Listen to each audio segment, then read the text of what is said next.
Sayyid Sajid Pasha Qadri, famous scholar. Like, share and subscribe now. السلام علیکم ورحمۃ اللہ تعالی وبرکاتہ. المستغاث الى حضرت اللہ تعالی الصلاۃ والسلام علیک یا رسول اللہ صلی اللہ تعالی علیہ وآلہ وسلم. حافظ سلمان رضا قادری صاحب ہیں ابو دھابی سے. آپ نے یہ سوال پوچھا ہے، بہت شکریہ آپ کے سوال فرمانے کا. آپ یہ پوچھتے ہیں کہ نماز حاجت کا طریقہ کیا ہے، کہ جب ہمیں کوئی ضرورت پیش آئے کسی بھی معاملے میں تو نماز حاجت کا کوئی آسان طریقہ بتا دیں کہ جس سے ہمیں جو ہے صحیح رہنمائی بھی ہو سکے اور وہ ہمارا کام بھی جو ہے مکمل ہو جائے. اللہ تبارک تعالیٰ کی بارگاہ میں ہم کیسے جو ہے اپنی حاجت کو رکھیں.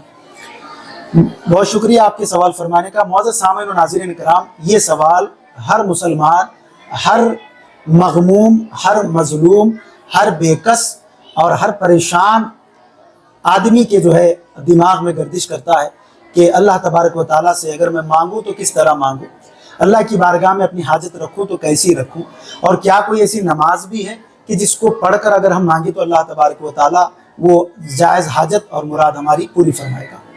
معزز سامعین نے کہا، سب سے پہلے تو ایک بات یہ یاد رکھیں کہ نماز حاجت یہ ایک نفل نماز ہے.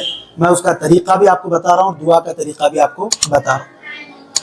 نماز حاجت یہ ایک نفل نماز ہے، لیکن 5 وقتہ فرض نمازوں کی پابندی کرتے ہوئے اگر ہم اس نماز کو پڑھتے ہیں انشاءاللہ تبارک و تعالیٰ جو بھی جس معاملے میں بھی دین کا ہو چاہے دنیا کا ہو، اللہ تبارک و تعالیٰ ضرور کرم کرے گا، فضل کرے گا، اور نبی کریم صلی اللہ علیہ وسلم کی عطا سے اللہ تبارک و تعالیٰ ضرور دنیا اور آخرت کی خیر آپ کی جھولی میں ڈال دے گا. اب چاہے جس مقصد کے تحت آپ کریں وہ آپ کو معلوم، لیکن وہ مقصد جائز ہونا چاہیے. ناجائز مقصد کے لیے کریں گے نہ دعا قبول ہوگی نہ نماز قبول ہوگی، اور الٹا جو ہے پھٹکار پڑے گی آپ کے اوپر. حضرت ابو داؤد حذیفہ رضی اللہ تعالیٰ عنہ سے روایت ہے، کہتے ہیں کہ جب حضور صلی اللہ علیہ وسلم کو کوئی امر اہم پیش آتا، یعنی کوئی کام اہم کام پیش آتا، تو آپ اس طریقے سے نماز پڑھتے. 2 رکعت نماز یا 4 رکعت نماز پڑھتے. حدیث مبارکہ میں ہے کہ پہلی رکعت میں سورہ فاتحہ اور 3 مرتبہ آیت الکرسی آپ پڑھتے. یعنی پہلی رکعت میں اعوذ باللہ بسم اللہ پڑھنے کے بعد ثنا پڑھیں، پھر اعوذ باللہ بسم اللہ، پھر اس کے بعد الحمدللہ کا سورہ، پھر 3 مرتبہ آیت الکرسی شریف پڑھتے. پھر باقی 3 رکعتوں میں، یعنی آگے کی جو 3 رکعت ہیں اس میں دوسری رکعت میں قل اللہ احد، تیسری رکعت میں قل اعوذ برب الفلق، اور چوتھی رکعت میں قل اعوذ برب الناس. یعنی آگے کے جو 3 سورے ہیں وہ تینوں سورے 3 رکعت میں پڑھ لیے جاتے ہیں. پہلی رکعت میں 3 مرتبہ آیت الکرسی شریف پڑھی جاتی ہے. اس طریقے سے یہ 4 رکعت نماز حاجت مکمل ہو جاتی.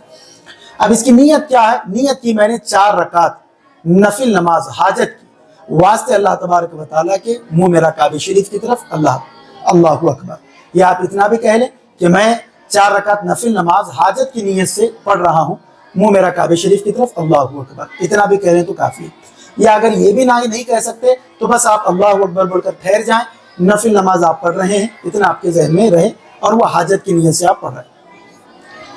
تو یہ 4 رکعتیں ایسی ہیں جیسے شب قدر میں 4 رکعتیں آپ نے نماز ادا کی ہو، ایسا آپ کو ثواب بھی ملنے والا ہے.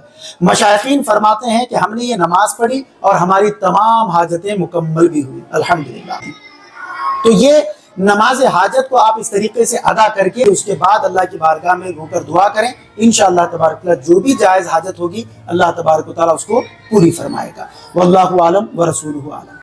مزید ایسے ہی ویڈیوز دیکھنے کے لیے ویڈیو کو ابھی لائک اور ہمارے یوٹیوب چینل سید ساجد پاشا قادری کو ضرور سبسکرائب کر لیں اور بیل آئیکن ضرور پریس کریں تاکہ ہر نئی آنے والی ویڈیو کی نوٹیفیکیشن آپ کو ملتی رہے.